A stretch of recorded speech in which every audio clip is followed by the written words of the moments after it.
Assalamualaikum warahmatullahi wabarakatuh. Waalaikumsalam warahmatullahi wabarakatuh. Yang kami hormati pendamping Pak Faisal Rahman, siswa kelas 9, berjumpa lagi dengan keadaan sehat walafiat. Patut kita syukuri di siang hari ini.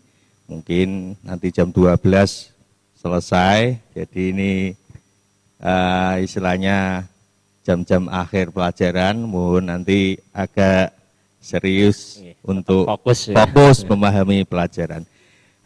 Seperti kemarin untuk bukunya KNU-an yang kami pegang ini adalah merupakan materi yang akan kita pelajari, yang biasanya kita dapat nanti dari koperasi yang sudah membeli atau mendapatkan buku KNU-an bisa dibuka nanti di bab pertama, yakni tentang memahami sunnah dan bid'ah. Nanti menjelaskan tentang pengertian sunnah dan bid'ah menurut bahasa dan istilah. Dua bahasan ini yang akan kita kupas, bagaimana pengertian sunnah dan bagaimana pengertian bid'ah. Karena di era yang sekarang ini banyak sekali pengertian-pengertian khususnya bid'ah itu terucap dari beberapa orang yang tidak ada kaitannya dengan ibadah, juga kaitkan dengan bid'ah, maka kita harus pahami satu persatu secara bahasa dan istilah. Untuk pelajaran KNU-an ini, pengertian sunnah dan bid'ah, yang pertama adalah tentang pengertian sunnah. Secara istilah atau syar'i, sunnah berarti sesuatu yang disyariatkan oleh Rasulullah SAW, baik berupa ucapan, perbuatan, dan penetapan. Ada 3 unsur atau salah satu unsur ini pun bisa menjadi sunnah, yakni ucapannya Nabi, perbuatannya Nabi maupun penetapan atau takrir biasanya disebut dalam kitab. Selanjutnya adalah menurut bahasa, sunnah itu berarti jalan atau perilaku. Nah, secara umum jalan atau perilaku itu ada perilaku baik, ada perilaku tercela. Nah, perilaku kan macam-macam, ada yang baik, ada yang tercela, atau kita kenal di pelajaran akidah akhlak itu ada akhlak karimah dan akhlak mazmumah. Tuh. Sebagaimana dalam sabda Rasulullah SAW, man sanna fil islami sunnatan hasanatan, barang siapa di dalam Islam itu melakukan perilaku atau perbuatan kebaikan, falahu ajruha. Cara maknane ya falahu iku keduwe man ajruha. Memperoleh pahala. Dan ini tidak berhenti orang yang melakukan, wa ajruman amila biha, dan memperoleh pahala lagi dari orang yang melakukan ba'dahu sesudahnya. Jadi umpamanya saya melakukan kebaikan, terus ada teman saya Pak Faisal mendengar itu melakukan kebaikan juga. Dari melihat saya melakukan kebaikan, maka saya dapat 1 pahala saya melakukan kebaikan, dan nanti dikirim pahalanya Pak Faisal Rahman. Nah, itu enak kan, berarti dapat plus bonus pahala. Min ghairi ayang kuso, tanpa dikurangi min ujurihim syai'un, dari pahalanya Pak Faisal. Jadi Pak Faisal tetap dapat pahala 1, saya dapat 2. Yang 1 adalah tambahan mencontohkan kebaikan. Kalau umpamanya Pak Faisal nanti ditiru orang lain, maka Pak Faisal dapat juga pahala bonus orang yang melakukan itu. Lah kami juga, saya dapat pahalanya orang itu, berarti saya dapat 3, Pak Faisal dapat 2, dan orang yang melakukan tadi dari Pak Faisal hanya 1. Nah, begitu seterusnya. Kalau kita melakukan perilaku kebaikan dan dicontoh orang lain, maka pahalanya terus menerus. Nah, dari hadis ini ada terusannya. Nah, ini yang perlu dihati-hati. Wa man sanna fil islami sunnatan sayyi'atan, melakukan perbuatan itu perbuatan yang jelek, maka kana alaihi wizruha, maka akan dapat dosa. Nah, tadi melakukan kebaikan dapat pahala, tapi kalau di sini wizrun berarti adalah mendapatkan dosa. Nah, terusannya yang juga berat, man amilah wa wizruman amila biha mimba'dihi, dan dosanya orang yang mencontoh dari perbuatan kita. Kita melakukan perbuatan dosa kok dicontoh orang, maka kita akan mendapatkan dosanya. Min ghairi ayyang kusa min auzarihim syai'un. Sama, orang yang melakukan dosa itu ya dosanya sendiri, tapi kita dapat kiriman dosa. Jadi orang yang melakukan dosa karena kita itu dia dapat sendiri, kita dapat 2. Wah, umpama dicontoh satu kelas ada 40 anak, wah dosanya bisa menjadi berlipat-lipat. Makanya dari pengertian hadis di atas itu tadi, intinya adalah kita melakukan kebaikan dicontoh oleh orang lain, ya maka kita akan mendapatkan pahala yang berlipat-lipat. Tapi kalau melakukan kejelekan, maka dosanya juga kita akan dapat berlipat-lipat. Ini dari pengertian sunnah berdasarkan perilaku, baik perilaku terpuji maupun perilaku tercela.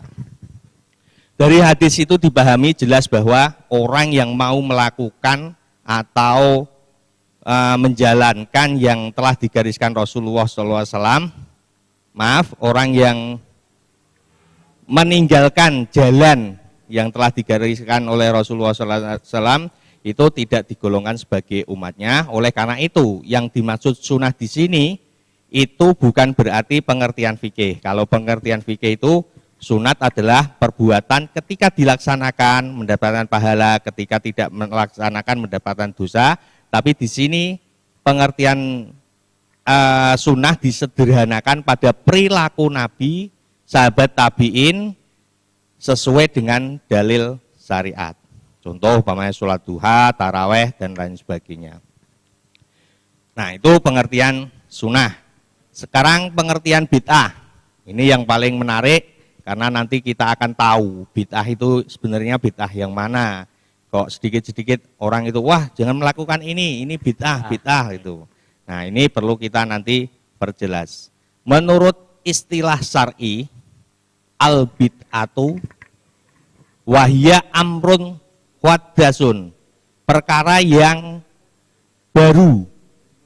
Alladzi lam yakun alaihi as-sahabah, yang tidak ada di zaman sahabat, wattabi'un, dan para tabi'in, pengikut. Walam takun mimma tadhahu, dan tidak diamalkan, tidak ada dalil asyariyah, ad-dalilu syar'iyah. Jadi perkara yang tidak ada di zaman sahabat dan tabi'in dan tidak ada dalil syar'inya. Itu pengertian secara istilah. Otomatis di zaman Nabi juga tidak ada, di zaman sahabat tidak ada, dan di tabi'in tidak ada, dan tidak ada dalil syar'iyahnya. Itu disebut bid'ah secara syar'i. Nah, dari pengertian di atas dapat dipahami bid'ah menurut istilah sama pengertiannya dengan bid'ah dolalah. Yang disebutkan syar'iyah tadi adalah bid'atun dolalah, bid'ah yang sesat. Oleh karena itu dolal ini termasuk bid'ah yang muharramah, yang diharamkan. Umpamanya kok sholat subuh 3 rakaat, ya jelas dolal, dan nanti juga akan mendapatkan dosa karena tidak ada ketentuan syar'i, melaksanakan sholat subuh tidak sesuai dengan tata cara yang dilakukan Nabi. Ada sebuah hadis, wa kullu muhdatsatin bid'atun. Setiap hal-hal yang baru itu bid'ah. Nah, setiap wakulun ini ada yang mengatakan adalah setiap hal yang baru itu bid'ah. Tapi nanti ada pengecualian, karena ini setiap itu bukan seluruhnya, tapi sebagian bid'ah itu adalah wakullu bid'atun dolalah, dan bid'ah itu adalah sesat. Wakullu dolalatin finnar, dan kesesatan itu nanti akan menuju ke neraka. Jadi setiap yang baru itu bid'ah, dan setiap yang bid'ah itu sesat, dan yang sesat itu di neraka. Penjelasan di sini, semua bid'ah maksudnya adalah perkara-perkara bid'ah yang bertentangan dengan dalil syar'i, akan membawa perilaku masuk ke dalam neraka. Jadi bid'ah yang dolal yang ditekankan di sini. Nanti karena ada pembagian macam-macam bid'ah. Selanjutnya adalah menurut bahasa. Bid'ah merupakan isim masdar dari kata ittiba yang artinya menciptakan sesuatu tanpa didahului contoh sebelumnya. Jadi tidak ada, dulunya tidak ada, sekarang ada. Itu dari kata ittiba. Baik hal terpuji maupun hal tercela. Dari pengertian bid'ah menurut bahasa ini, maka dipahami setiap hal yang baru tidak ada di zaman Nabi bisa disebut bid'ah. Namun tersebut ada kalanya baik dan ada kalanya tercela. Nah, ini menurut Imam Syafi'i dari pengertian bid'ah itu dibagi menjadi dua. Nah, setiap hal yang bertentangan dengan Al-Quran dan Sunnah, ijma, athar disebut bid'ah dolalah. Sedangkan yang tidak bertentangan dengan tersebut namanya adalah bid'ah terpuji atau bid'ah mahmudah. Itu tertuang di kitab I'anatul Thalibin juz 1 halaman 313. Jadi menurut Imam Syafi'i bid'ah dibagi menjadi dua. Yang dolal itu apa? Yang tercela. Yang mahmudah itu apa? Yang baik. Berarti nanti ada bid'ah yang dolal, ada bid'ah mahmudah. Nah, yang ada pengertiannya, setiap hal yang baru bertentangan dengan Al-Quran, maka itu disebut dolal. Bertentangan dengan sunnah, bertentangan dengan ijma atau athar. Contohnya penolakan pendapat khulafaur rasyidin. Jadi ada orang itu ora butuh pendapatnya khulafaur rasyidin, ya pokoknya Quran karo hadis tok. Nah, itu termasuk penyesatan karena khulafaur rasyidin juga berdasarkan dari Nabi, pendapat-pendapat Nabi dengan kondisi yang ada pada saat itu. Jadi boleh menggunakan pendapat khulafaur rasyidin. Mengkafirkan orang tua Rasulullah. Ada yang berpendapat mengkafirkan orang tua Rasulullah juga bid'ah dolalah. Kalau ada orang yang mengatakan itu. Menteror dan membuat kerusakan. Nah, ini tidak ada apa-apa, membuat kegaduhan dan sebagainya, termasuk juga bid'ah dolalah. Sholat maghrib 4 rakaat, padahal aslinya 3 rakaat ketentuannya. Itu juga dolal. Ada bid'ah mahmudah atau terpuji, yakni sesuatu hal yang tidak bertentangan dengan Al-Quran, Sunnah, Ijma, dan Asar. Contoh, membukukan mushaf Al-Quran. Di zaman Nabi tidak ada Al-Quran berbentuk mushaf seperti kitab yang biasa kita pegang, tidak ada. Nah, itu mulai zaman para sahabat, nah itu berarti bid'ahnya bid'ah terpuji. Sholat taraweh berjamaah di masjid, nah itu termasuk mahmudah. Ada lagi pendapat Imam Syafi'i, Imam Nawawi. Kalau tadi yang Imam Syafi'i dibagi menjadi dua, tapi kalau Imam Nawawi dibagi menjadi 5. Ini tertoreh di syarah kitab Nawawi Alal Muslimin juz 4 halaman 519 membagi 5, yakni bid'ah wajibah, bid'ah mandubah, bid'ah mubahah, muharramah, dan makruhah. Yang wajibah adalah setiap perkara bid'ah yang masuk dalam kaidah wajib dalam hukum syara atau hukum fikih.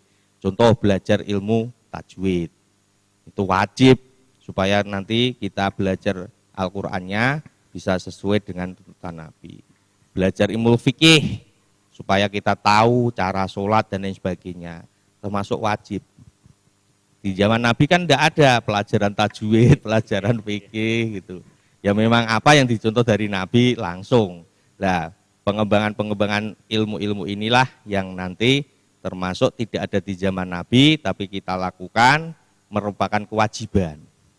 Ada yang mandubah. Mandubah ini pengertiannya adalah setiap perkara yang bid'ah yang termasuk dalam kaidah mandubah atau kesunatan dalam hukum syara. Contoh umpamanya mempelajari ilmu pengetahuan, membangun madrasah, itu juga tidak ada Nabi. Mungkin ya kita pakai aplikasi Zoom juga. Nah, ini juga untuk kegiatan pembelajaran. Nah, malah disunahkan, diperbolehkan dan Kalau ketentuannya ya bisa mendapatkan pahala. Itu. Bid'ah mubahah. Bid'ah yang setiap perkara bid'ah yang masuk dalam kaidah mubah atau boleh dalam hukum syara. Contoh, makan, minum, itu hukum asalnya itu halal, boleh. Boleh makan, boleh minum, boleh tidur, boleh tidak tidur, itu mubah. Gitu. Kalau kamu sekolah ya boleh jajan, boleh tidak jajan, kan bukan wajib. Gitu. Kalau uang saku ya juga mubah, dikeparingi uang saku ya alhamdulillah, mboten diparingi ya ndak apa-apa karena itu mubah. Menggunakan pengeras suara saat azan, nah itu juga mubah. Terus bid'ah yang muharramah, setiap perkara bid'ah yang tidak ada di zaman Nabi yang masuk dalam kaidah haram dalam hukum syara. Contoh, mengkonsumsi barang-barang haram seperti heroin, ekstasi, zaman dulu tidak ada. Tapi itu karena ketentuan syariatnya menjadi haram, ya itu adalah termasuk bid'ah-bid'ah yang haram. Itu menggunakan HP untuk kejahatan, untuk menipu orang, itu juga termasuk bid'ah yang muharramah. Tapi kalau kita tadi menggunakan Zoom untuk pembelajaran, ya bisa menjadi mandubah atau kesunatan. Ada yang bid'ah makruhah, setiap perkara bid'ah yang masuk dalam kaidah makruh dalam hukum syara. Contoh, basuhan wudhu lebih dari 3 kali. Kesunatannya tadi kan 3 kali, tapi kalau kita berlebih-lebih 4 kali, 5 kali, ya menjadi tidak kesunatan tapi makruhah. Itu. Nah, dari ini, dari siswa kelas 9 sudah jelas bahwasanya tadi pengertian sunnah adalah perilaku yang nanti keterkaitannya bagaimana kita bisa menjalankan sunnah-sunnah Nabi seperti tadi puasa Senin Kemis, itu berkaitan dengan kegiatan baik ucapan Nabi, perbuatan maupun ketetapan atau takrir. Tapi yang tentang bid'ah tadi adalah yang tidak ada di zaman Nabi, tapi nanti bid'ah akan dibagi menjadi beberapa hukum, bisa menjadi wajib, bisa menjadi mandubah, atau mubahah, atau muharramah, bahkan makruhah menurut Imam Nawawi. Kalau Imam Syafi'i dibagi menjadi 2, yakni bid'ah dolalah yang sesat dan bid'ah mahmudah atau yang terpuji. Mungkin itu dulu untuk pengertian, nanti soalnya akan kami kirim di Google Form mungkin Mbak, pilihan ganda 10.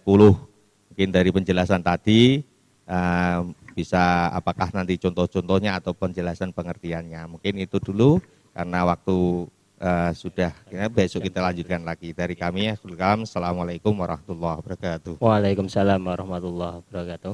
Terima kasih Bapak Arif Musta'in yang telah menjelaskan kita tentang sunnah dan bid'ah sehingga kita menjadi lebih jelas ya. Tidak sedikit-sedikit bid'ah.